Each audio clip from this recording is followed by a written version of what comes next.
Commander HFY stared at the blue and green planet spinning slowly on his main screen. His 4 eyes blinked in confusion as he checked the readings again. The numbers could not be right. This world was supposed to be dead. The Caltharian exploration. Ship Void Seeker had been traveling through space for 3 full cycles. HFY and his crew were mapping new star systems far from their home world. They were looking for planets that might be good for colonies.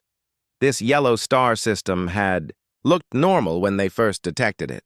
Nothing special about it at all. But now, the sensors were showing something impossible. The 3rd planet from the star was giving off energy readings, big energy readings, the kind that came from advanced technology, the kind that came from living beings who knew how to build machines. "Science Officer Veltara, run those scans again," HFY ordered. His voice carried the deep rumble that all Caltharians used when they were worried. Veltara worked at her control panel. Her 6 fingers moved quickly over the buttons.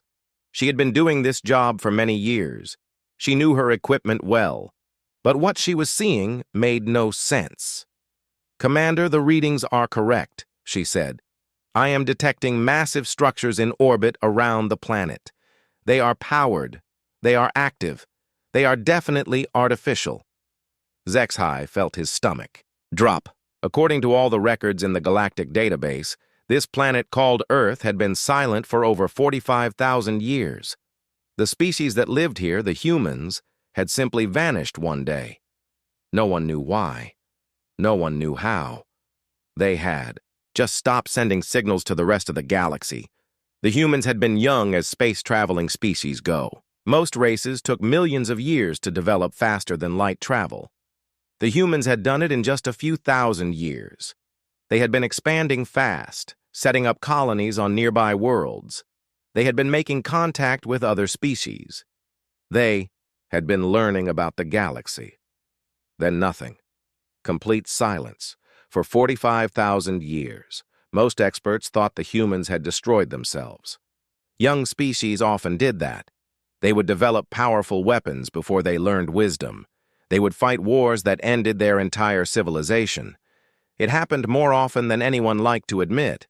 But if the humans had killed themselves, what was making those energy readings? "Navigation Officer Tollivan, take us closer to the planet," HFY commanded. "But keep us at a safe distance. If there is still active technology down there, we need to be careful." Tollivan nodded and began working his controls. The Void Seeker changed course. It moved toward the blue world at a steady pace. As they got closer, the readings became stronger. Much stronger. Veltara worked hard to make sense of what her instruments were telling her. The energy signatures were old, very old, but they were definitely still working. "Commander, I am detecting multiple large objects in orbit around the planet," Veltara reported. "They appear to be artificial structures. Space stations, maybe. Or ships." "How many?" HFY asked. Veltara counted the contacts on her screen. Her eyes grew wide. "Hundreds, Commander. Maybe thousands." Chief Engineer Mordak looked up from his station. He was the oldest member of the crew. He had seen many strange things in his long career, but even he looked surprised. "That is impossible. No dead civilization could maintain that many structures for so long." HFY studied the tactical display. The objects in orbit around Earth were arranged in perfect patterns. They formed a defensive grid around the planet. It looked like a military formation, a very large military formation. "Could these be automated systems?" he asked. "Maybe the humans built machines to run by themselves?" "Possible," Mordak admitted. "But for 45,000 years, most automated systems fail after a few centuries. Maybe a few thousand years if they are very well built. But this long? It would take technology far beyond what the humans were known to have." The Void Seeker continued its approach. The planet Earth grew larger on the main screen. It was a beautiful world. Blue oceans covered most of its surface. White clouds swirled in the atmosphere. Green and brown continents were visible between the clouds. It looked like a perfect place for life, but the sensors showed no signs of life on the surface. No cities, no energy signatures from the ground, no radio signals. The planet looked empty except for whatever was in orbit. "Commander, I am picking up movement," Veltara announced suddenly. "Some of the orbital structures are changing position." Zexhai felt his blood turn cold. Moving structures meant active control. Active control meant intelligence. But what kind of intelligence could have survived for 45,000 years? On the main screen, tiny points of light began to appear around the planet. They were running. Lights. Navigation beacons. The kind that ships use to avoid collisions in space. One by one, hundreds of objects began to light up. "They know we are here," Tolvin whispered. The communications panel suddenly came to life. Warning lights flashed. An incoming transmission was trying to reach them. Veltara looked at Zexhai with wide eyes. "Should I answer it, Commander?" Zexhai thought for a moment. They had come here to explore and map. They had not expected to find anything alive. But galactic law was clear. When contacted by another species, the proper response was to communicate. "Open the channel," he ordered. The main screen flickered. The image of the planet was replaced by something that made the entire crew gasp. A human face looked back at them. Male, middle-aged, with short brown hair and blue eyes. He wore what looked like a military uniform, dark blue with silver insignia. "Unknown vessel, you have entered the Sol defense perimeter," the human said. His voice was calm and professional. He spoke perfect galactic standard. "Please state your intentions and identify yourself." Zexhai stared at the screen. This was impossible. Humans had been extinct for 45,000 years. Everyone knew that. But here was a human talking to him like nothing had happened. "This is Commander Zexhai of the Caltharian Exploration Service," he managed to say. "We are conducting a peaceful survey mission. We had no idea this system was occupied." The human on the screen studied him for a moment. "I am Captain Danny Sullivan of the Earth Defense Force. You seem surprised to find us here, Commander." "Surprise does not begin to cover it," Zexhai replied. "Our records show that humans disappeared from the galaxy over 45,000 years ago." Captain Sullivan smiled. It was a sad smile. "Our records show the same thing, Commander. The question is, what brings you to our system after all this time?" Mordak leaned forward and whispered to Zexhai. "Commander, the energy readings from that transmission, they are not coming from a living being. They are digital, artificial." Zexhai felt his world shift. The human on the screen was not alive in any traditional sense, but he was clearly intelligent, clearly aware, clearly in control of those massive orbital structures. "Captain Sullivan," Zexhai said carefully, "may I ask what happened to your people?" The human's expression grew darker. "That is a long story, Commander, and not a pleasant one.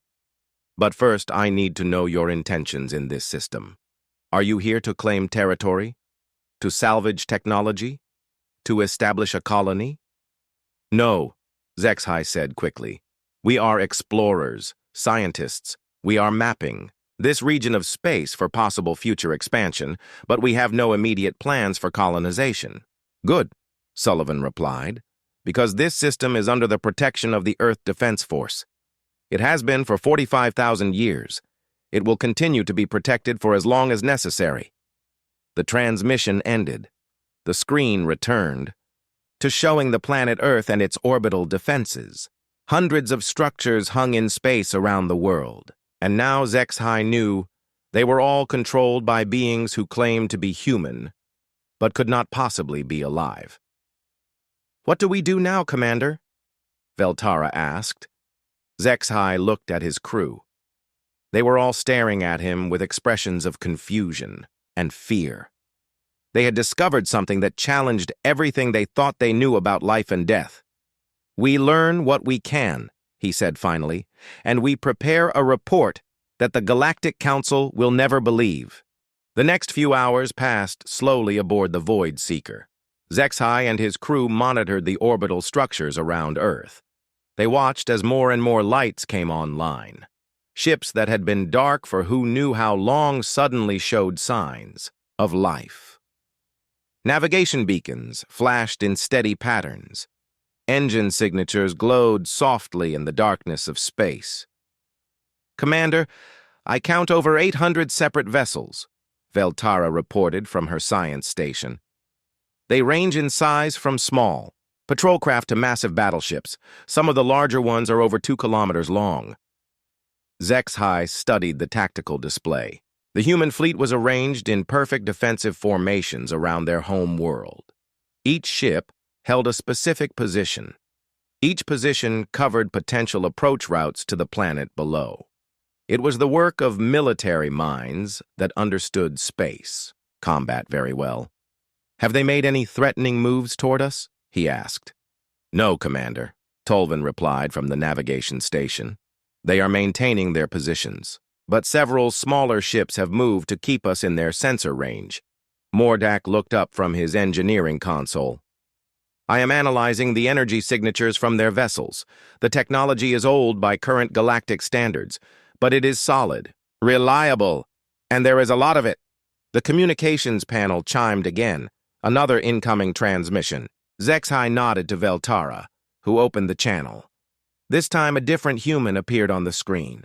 A woman with blonde hair and green eyes.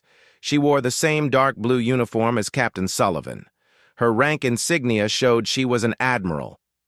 "Commander, Zexhai, I am Admiral Lisa Kane of the Earth Defense Force. Captain Sullivan has briefed me on your arrival. I understand you have questions about our presence here." "Admiral Kane," Zexhai replied, "I have many questions, but the most important one is simple. How are you here?" "Human civilization ended 45,000 years ago." Admiral Kane's expression was serious.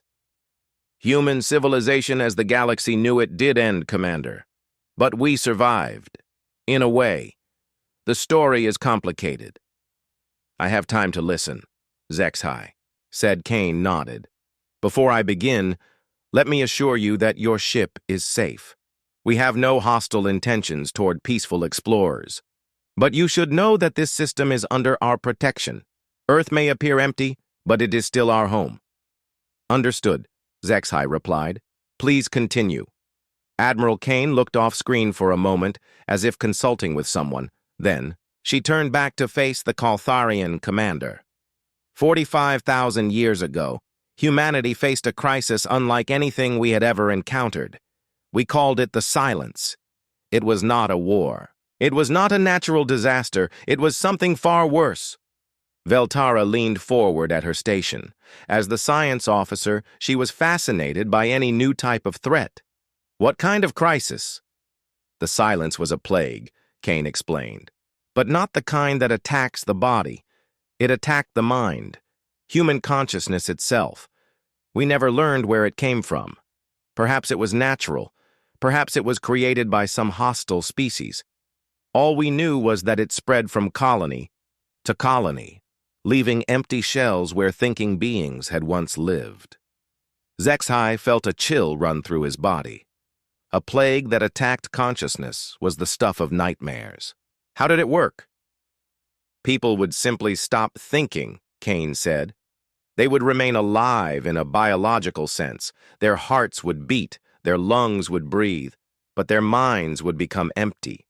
No thoughts, no memories, no personality. They became like living statues." "That is horrible," Mordak whispered. "It spread faster than we could contain it," Kane continued. "Colony after colony went silent. Entire planets full of people became mindless. We tried everything, medical treatments, quarantines, even destroying infected ships before they could reach clean worlds. Nothing worked." "But you survived," Zexhai pointed out. Kane smiled grimly. "In a way, when it became clear that the Silence would eventually reach Earth, our greatest scientists worked around the clock to find a solution. They could not cure the plague, But they found another way. The Admiral paused. On the main screen, HFY could see more human ships moving into position around Earth. They were forming up into battle groups. Even after 45,000 years, they still moved like a real military force. What solution did they find? Veltara asked. They learned how to upload human consciousness into quantum storage matrices, Kane explained.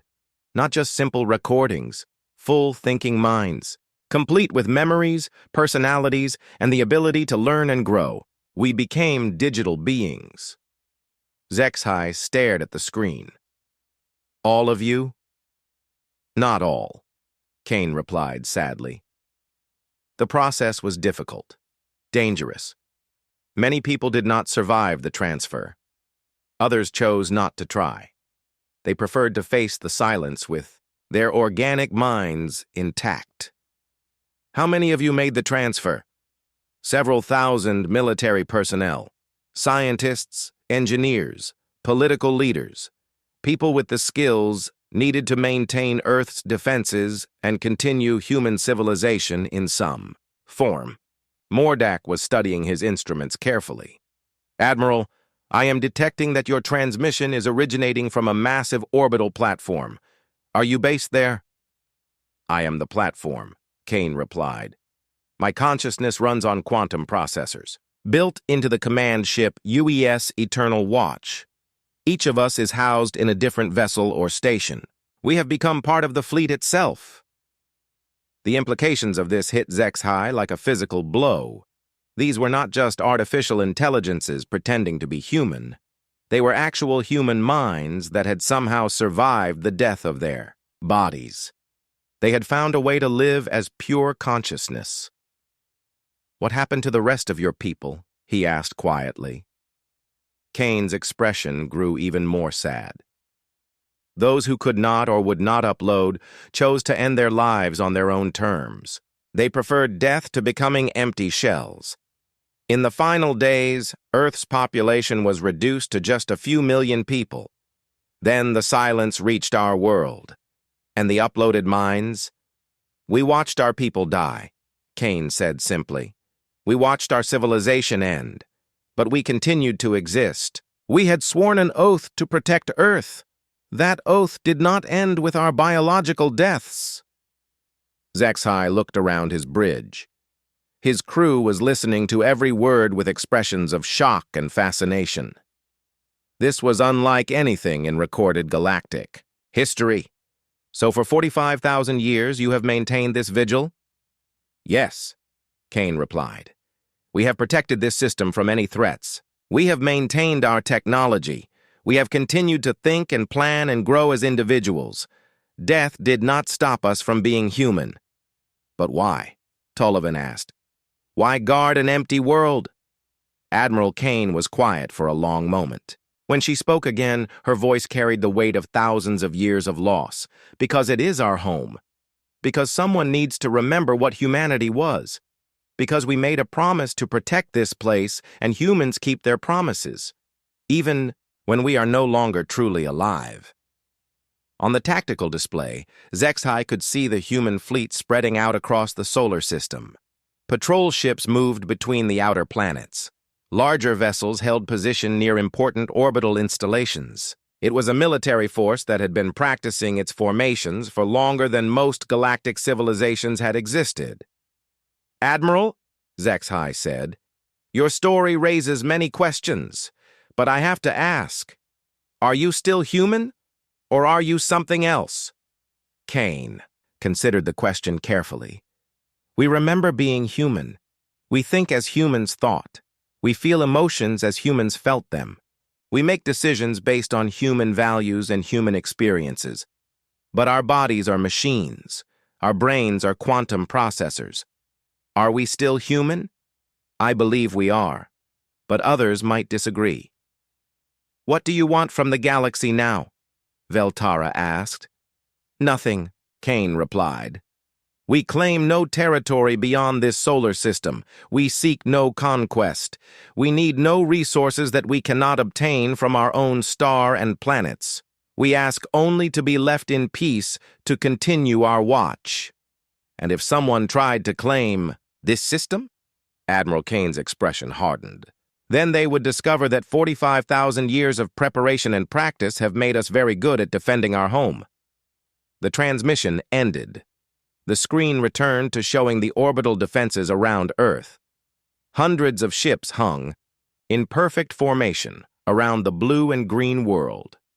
Each one was controlled by a human mind that had refused to accept death. "What do we do now, Commander?" Veltara asked. Zexhai thought about the implications of what they had learned. The galactic community believed that consciousness ended with biological death. These humans had proven that wrong. They had become something new, something that challenged every assumption about life and death and what it meant to be a thinking being. "We document everything," he said finally. "We record their story. And we prepare for the fact that the galaxy is about to learn that humans are not extinct after all." 3 days after their first contact with the human defense fleet, Zexhai received an unexpected message. Admiral Kane was inviting the Caltharian crew to visit one of their orbital stations. She wanted to show them more about how human civilization had survived in digital form. It could be a trap, Mordak warned. The old engineer was always careful about new situations. "We know nothing about their true capabilities. If they wanted to destroy us, they could have done it already," Veltara pointed out. "Their fleet outnumbers us 800 to 1. Zexhai agreed with his science officer. The humans had shown no hostile intentions. In fact, they seemed eager to tell their story to someone who would listen. After 45,000 years of isolation, they probably wanted contact with the outside galaxy. "We will accept their invitation," he decided. "But we go in a shuttle. The Void Seeker stays here with engines ready for emergency departure." 2 hours later, Zexhai found himself approaching a massive orbital platform that Admiral Kane had identified as Starbase Unity. The structure was enormous. It was easily 10 kilometers across and covered with docking bays, sensor arrays, and defensive weapons. But what struck him most was how well-maintained everything looked. After nearly 50,000 years, the station showed no signs of age or decay. "Caltharian shuttle, you are cleared for docking bay 7, came a voice over the communications system. The speaker was another human, a man with a calm, professional tone. "Welcome to Starbase Unity." As their shuttle settled onto the landing platform, Zexhai could see other vessels in the massive hangar, human ships of various sizes and designs. Some looked ancient by galactic standards. Others appeared to have been built much more recently. All of them were in perfect condition. A figure approached their shuttle as they powered down. It was humanoid in shape, but clearly artificial. The body was made of metal and synthetic materials. But the face was surprisingly lifelike.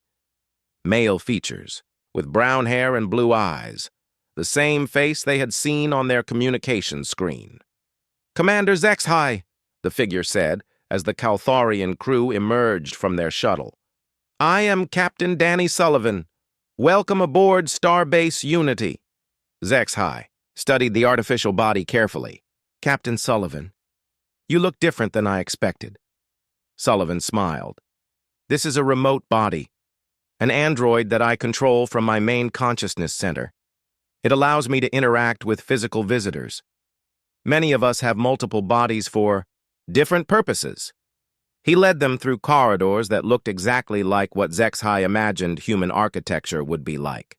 Clean lines, practical design, everything built for function rather than decoration. The artificial gravity was set to Earth standard, which was close enough to Caltharian normal that walking was comfortable. "How many humans are part of your defense force?" Veltara asked as they walked. "Currently active?" "About 3,000 minds," Sullivan replied. "We lost some in the early years when the technology was less stable. Others chose to enter long-term dormancy. A few have chosen permanent shutdown over the centuries." "Permanent shutdown?" Mordak asked. "Digital death," Sullivan explained. Some of us decided that existing without biological form was not truly living. They chose to end their consciousness rather than continue as uploaded minds. They entered a large chamber with windows that looked out over Earth. The blue and green planet hung in space below them, looking peaceful and beautiful. But HFY knew that no life remained on its surface. Admiral Kane was waiting for them. In the observation lounge, like Sullivan, she was using an artificial body to interact with her visitors. But her consciousness was apparently based elsewhere in the fleet. "Commander HFY," she said, greeting them warmly. "Thank you for accepting our invitation. It has been a very long time since we have had guests." "How long exactly?" HFY asked. Kane thought for a moment. "The last alien visitors were about 12,000 years ago, a species called the Vorthak. They were looking for salvage rights to what they thought was a dead system. We convinced them to look elsewhere." "Convinced them how?" "We showed them our defensive capabilities," Kane replied simply. "They decided that easier salvage could be found in other systems." Admiral Kane led them to a large table where refreshments had been prepared. Human food and drink, but also options that had been prepared for Caltharian biology. Someone had done their research. "We have been monitoring galactic communications for the entire time we have been here," Kane explained. "We know about the rise and fall of various civilizations. We have watched new species join the galactic community. We have seen wars start and end, but we have remained silent observers." "Why?" Veltara asked. "Why not rejoin galactic society?" Kane exchanged a look with Sullivan. Some kind of communication passed between them at digital speeds. "Several reasons," Kane finally answered. "First, we are not sure how the galaxy would react to us. Digital consciousness is not something most species understand or accept. Second, we have nothing to gain from rejoining. We need no trade. We require no assistance. We want no territory beyond what we already protect." "But there is a third reason," Sullivan added. "We are no longer the same species that left the galactic community 45,000 years ago. We have changed, evolved, become something new." He gestured toward the windows looking out at the human fleet. Hundreds of ships maintained their formations around Earth with perfect precision. We have had millennia to think about existence, about consciousness, about what it means to be alive. We have debated philosophy and science and ethics without the distractions of biological needs. We have become something more than human in some ways, but also something less. "Less how?" Mordak asked. "We cannot reproduce," Kane explained. "We cannot create new consciousness from nothing. When our numbers decline through voluntary shutdown or system failures, they decline permanently. We are a finite population slowly diminishing over time." HFY found this deeply sad. "Do you regret your choice?" Kane was quiet for a long moment. "Sometimes. We saved our minds, but we lost our future. Humanity has no children, no new generations, no growth. We are eternal but also dying slowly." She led them to another viewing port. This one looked toward the inner solar system. Mars was visible as a red dot in the distance. Several human ships patrolled between the planets. "We have had time to perfect our technology," Kane continued. "Our ships are more advanced now than they were when we first uploaded. Our weapons are more powerful. Our defenses are stronger. 45,000 years of research and development with no other priorities except improvement. What do your weapons compare to current galactic military standards?"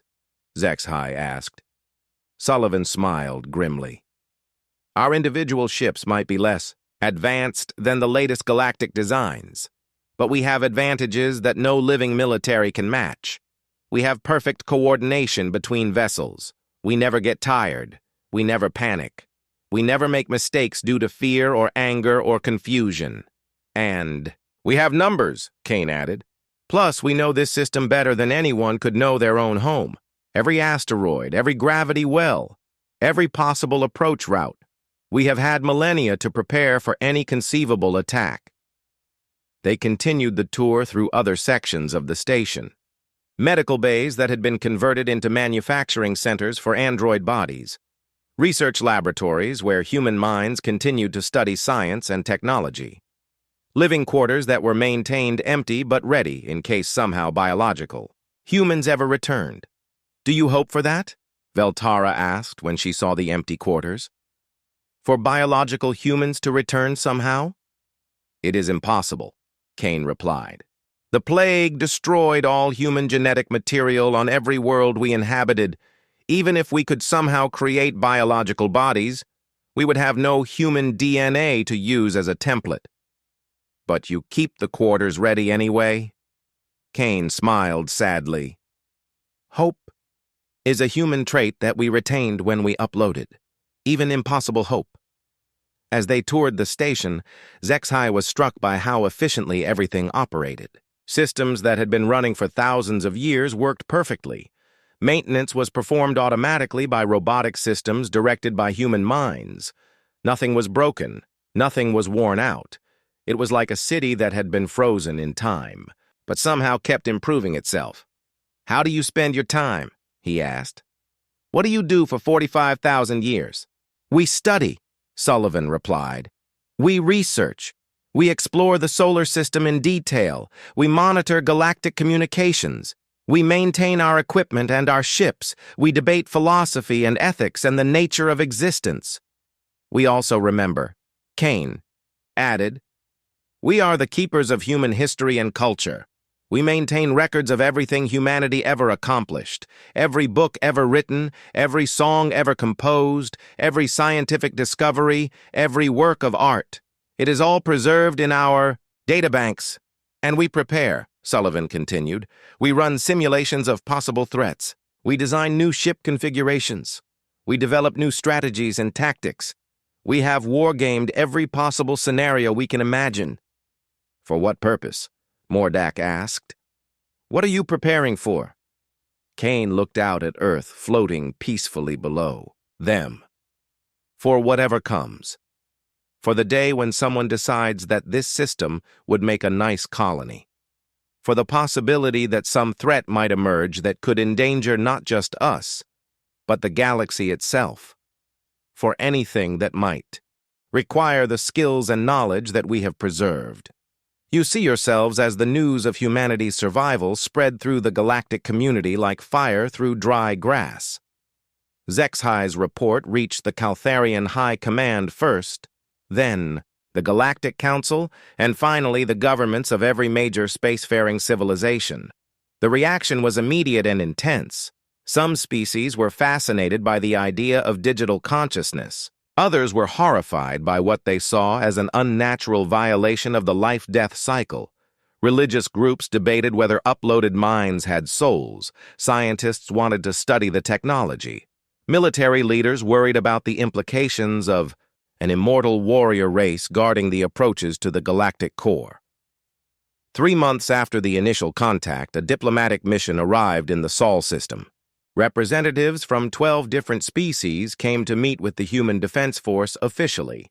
The delegation was led by Ambassador Kethmore of the Vorthak Empire, the same species that had encountered the humans 12,000 years earlier. Admiral Kane met with the diplomatic mission aboard the massive command ship UES Eternal Watch. The vessel was over 3 kilometers long and housed the consciousness of not just Kane, but 7 other high-ranking human officers. It was essentially a floating city managed by uploaded minds.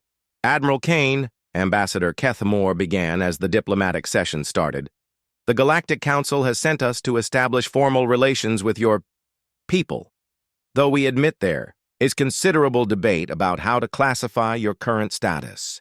Kane's android body sat across from the various alien representatives in a conference room that had been designed to accommodate multiple species. The artificial gravity could be adjusted for each section of the room. The atmosphere was carefully controlled to be breathable for all attendees. "Ambassador Kethmore," Kane replied, "we appreciate the Council's interest. Though we should clarify that we do not consider ourselves to be citizens of any galactic government, we are an independent force dedicated solely to protecting this solar system. That raises questions about territorial claims, said Representative Zalneth of the Trade Federation. If you are not part of any recognized government, what gives you the right to control access to an entire star system? Kane smiled politely. The same right that any species has to defend their homeworld. Earth is our planet of origin. We have continuously maintained a military presence here for 45,000 years. By any standard of galactic law, our claim is legitimate. But you are not alive in any biological sense, pointed out Dr. Veltrain of the Scientific Consortium. How can non-living entities claim territorial rights? This question sparked an immediate debate among the diplomatic team. The uploaded humans listened patiently as the various species argued about the nature of consciousness and life. It was a conversation they had been having among themselves for millennia. If I may interrupt, said Captain Helen Ross, whose consciousness was also housed aboard the Eternal Watch. The question of whether we are alive is philosophical rather than practical. We think, we feel, we make decisions, we have goals and desires and fears. If that is not life, then what is? You have no biological processes, Dr. Veltrain insisted. No metabolism, no growth, no reproduction. You are sophisticated computer programs, nothing more. Captain Ross's android body leaned forward slightly. Dr. Veltrain, with respect, you are speaking to beings who remember breathing air and feeling sunlight on their skin. We remember the taste of food and the touch of another person. We are not programs that simulate human behavior. We are human minds that have been transferred to artificial substrates. Can you prove that? Challenged Representative Morkes of the Hegemony Alliance. How do we know you are not simply artificial intelligences programmed to believe you are human? Admiral Kane activated a holographic display in the center of the table. It showed detailed brain scans and consciousness mapping data from the original upload procedures. These are the quantum signatures of human neural patterns, she explained. Each of us has a unique consciousness pattern that matches our original biological brain structure. We can trace the continuity of our individual awareness from our biological forms through the upload process to our current digital existence. The scientific data was impressive, but not everyone was convinced. The debate continued for hours as the various species tried to understand what they were dealing with. Dr. Sarah Kim, a human consciousness specialist who had been among the scientists who developed the upload technology, joined the discussion via another android body. Perhaps it would help if I explained the technical process, she offered. The upload procedure did not copy human consciousness. It transferred it. The original biological brain was completely converted into digital form, neuron by neuron, synapse by synapse. There was continuity of experience throughout the process. Continuity of what? Asked Ambassador Kethmore. Of self, Dr. Kim replied. I remember being born. I remember my childhood. I remember my education and my career. I remember the day I volunteered for the upload procedure. I remember the moment my biological form ceased to function and my consciousness fully migrated to digital storage. There was no break in my sense of being myself. But are you the same person who underwent the procedure? Representative Zalneth asked. Or are you a copy who thinks she is that person? Dr. Kim was quiet for a moment. That is a question philosophers debate even about biological consciousness. When you wake up each morning, are you the same person who went to sleep? Or are you a new person with the memories of the previous day? Consciousness is continuous experience, regardless of the substrate that supports it. The discussion moved to practical matters. What did the humans want from the galactic community? What were their intentions regarding expansion or colonization? What were their military capabilities? We want nothing, Admiral Kane stated clearly. We claim no territory beyond this solar system. We seek no trade relationships. We need no resources that we cannot obtain from our own star and planets. We ask only to be left alone to continue our watch. Watch for what? Ambassador Kethmore asked. Kane looked around the table at the various alien representatives. For threats that might endanger not just us, but the galaxy as a whole. We have had 45,000 years to think about the dangers that face intelligent life. We have studied galactic history. We have seen civilizations rise and fall. We have observed patterns that concern us. What kind of patterns? Dr. Veltrain asked. Cyclic destruction, replied Captain Ross. Every 50 to 60,000 years, something causes a massive reduction in galactic civilization. Wars, plagues, natural disasters. Something always happens that sets intelligent life back to near zero. And you think another such event is approaching? We think it is overdue, Kane admitted. The galaxy has been relatively stable for almost 50,000 years. That is unusual based on historical patterns. We believe something is building toward another crisis. This statement caused considerable concern among the diplomatic mission. Several representatives began speaking at once, asking for details and evidence. We have no specific information, Kane clarified, only statistical analysis and historical trends. But we believe our role may be to serve as a stable point of knowledge and defense when the next crisis occurs. The meeting continued for several more days. The aliens toured human facilities and observed their military exercises.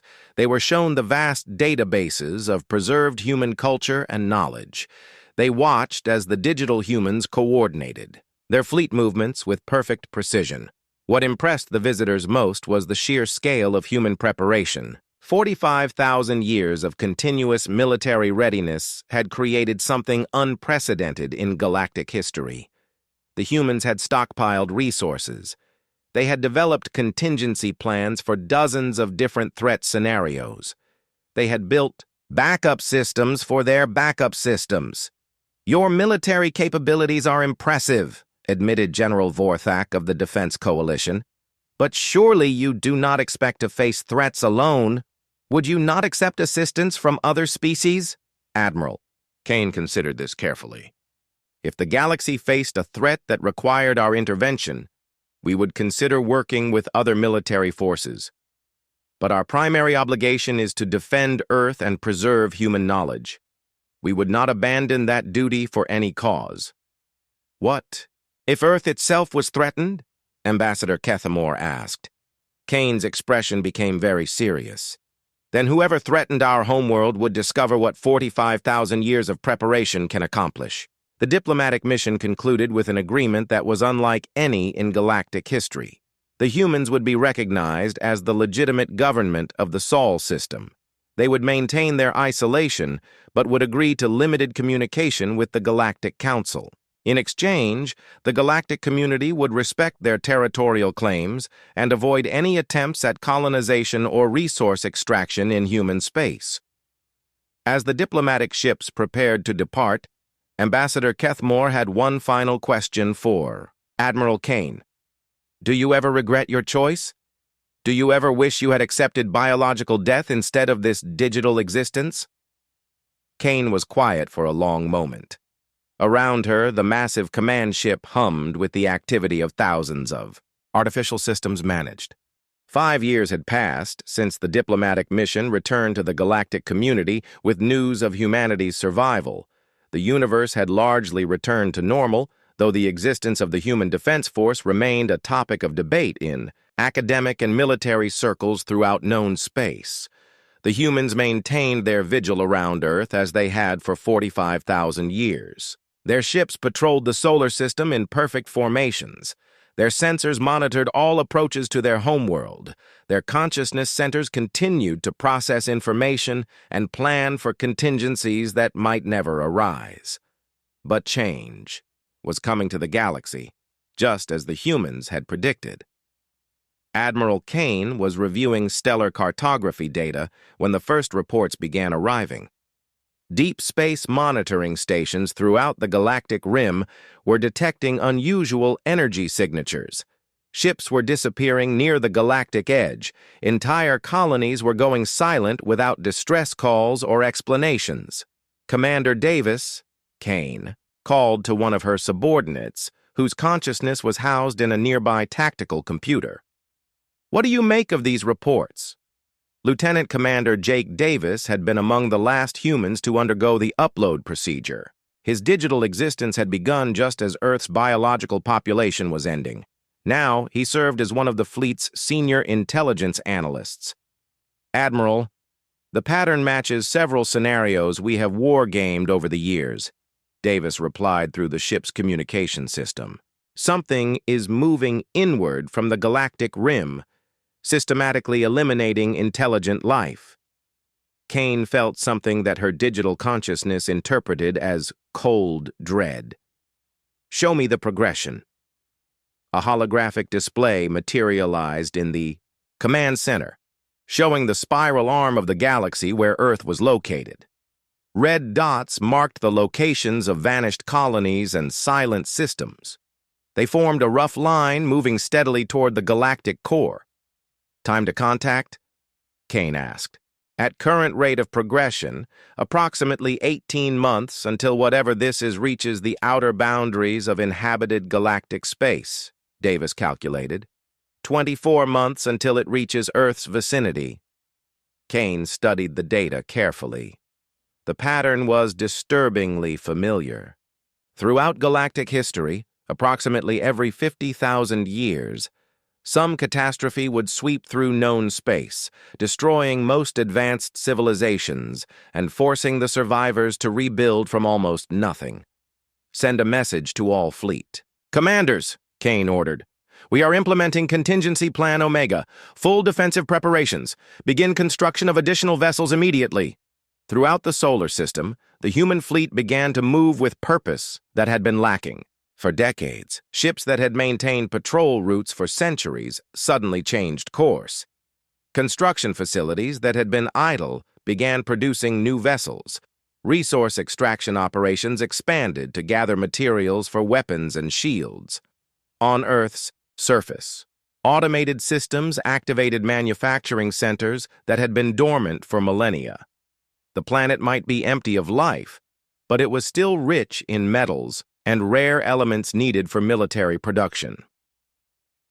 Captain Beth Parker, commanding officer of the Outer System Patrol Fleet, received Kane's orders with grim satisfaction.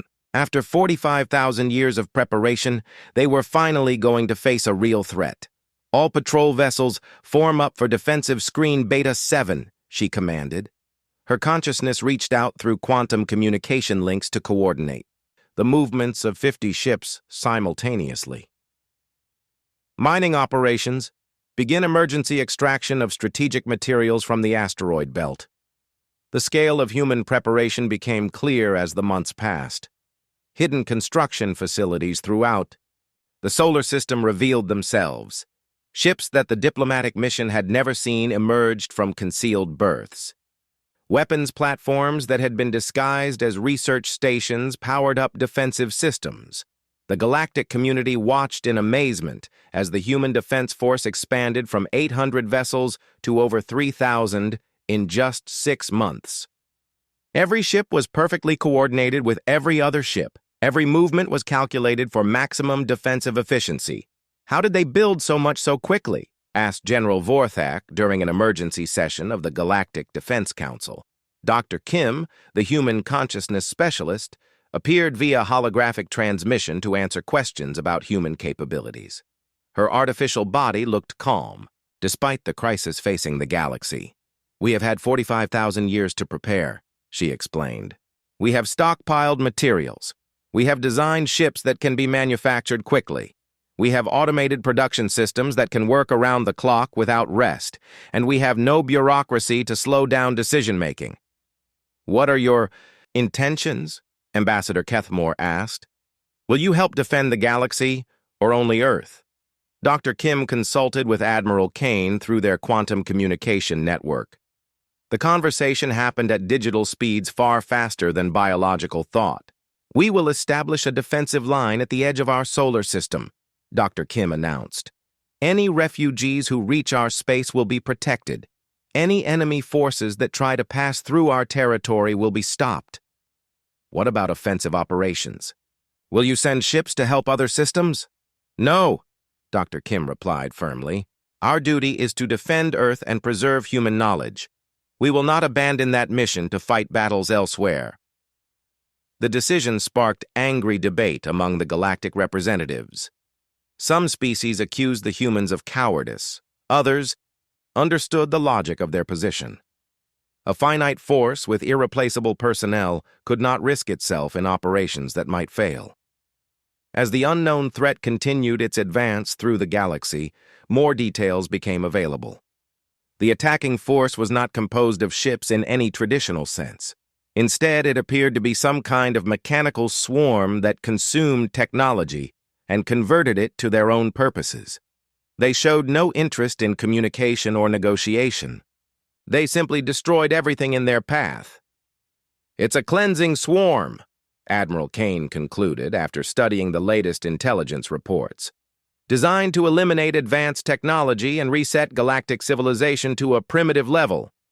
Captain Ryan Walsh, who commanded the inter-system defense grid, expressed what many of the uploaded humans were thinking. This explains the historical pattern.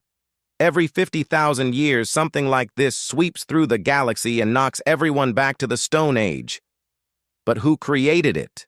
asked Commander Lisa Stone from her position aboard a heavy battleship. "Does it matter?" Kane replied. "Our job is to stop it from reaching Earth. Everything else is secondary." The first contact with the mechanical swarm occurred 3 months ahead of schedule. A human patrol ship detected the enemy force while conducting reconnaissance beyond the orbit of Pluto. The swarm had arrived in the solar system. Captain Bob Rogers commanded the patrol vessel UES Watchman when his sensors detected the approaching threat. What he saw defied easy description. The enemy was not composed of individual ships, but rather a cloud of mechanical components that moved together like a living organism. "Fleet Command, this is Watchman," Rogers reported. "I have visual contact with the hostile force. It's unlike anything in our tactical database." "Describe what you see, Captain," Admiral Kane responded. "It looks like a swarm of mechanical insects," Rogers replied. "Millions of individual components working together. They're dismantling everything in their path and incorporating the materials into their own structure." Estimated size and capabilities? Rogers consulted his sensors. The readings were almost too large to believe. "Admiral, the swarm mass is approximately 50 billion tons and growing. It appears to be self-replicating using consumed materials." Kane felt her digital consciousness process the implications at superhuman speed. The enemy was larger than their entire fleet combined. Traditional combat would be useless against such a force. "All ships, implement Plan Omega-7, she commanded. "Fall back to Earth orbit, prepare for siege defense."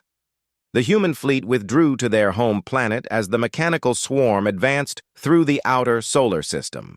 It consumed the mining stations on Pluto without pause. It dismantled the automated facilities on Neptune's moons. It grew larger with every structure it devoured. But as the swarm approached the inner solar system, it encountered something it had never faced before. A defense force that had spent 45,000 years preparing for exactly this type of threat. The first surprise was the asteroid belt. What appeared to be naturally occurring rocks were actually camouflaged weapons platforms. As the swarm tried to consume the asteroids for raw materials, hidden nuclear warheads detonated in carefully planned sequences. The explosions did not destroy the mechanical swarm, but they disrupted its coordination and forced it to reorganize. That gave the human fleet time to implement the second phase of their defense. "All ships, activate quantum disruption fields," Admiral Kane commanded.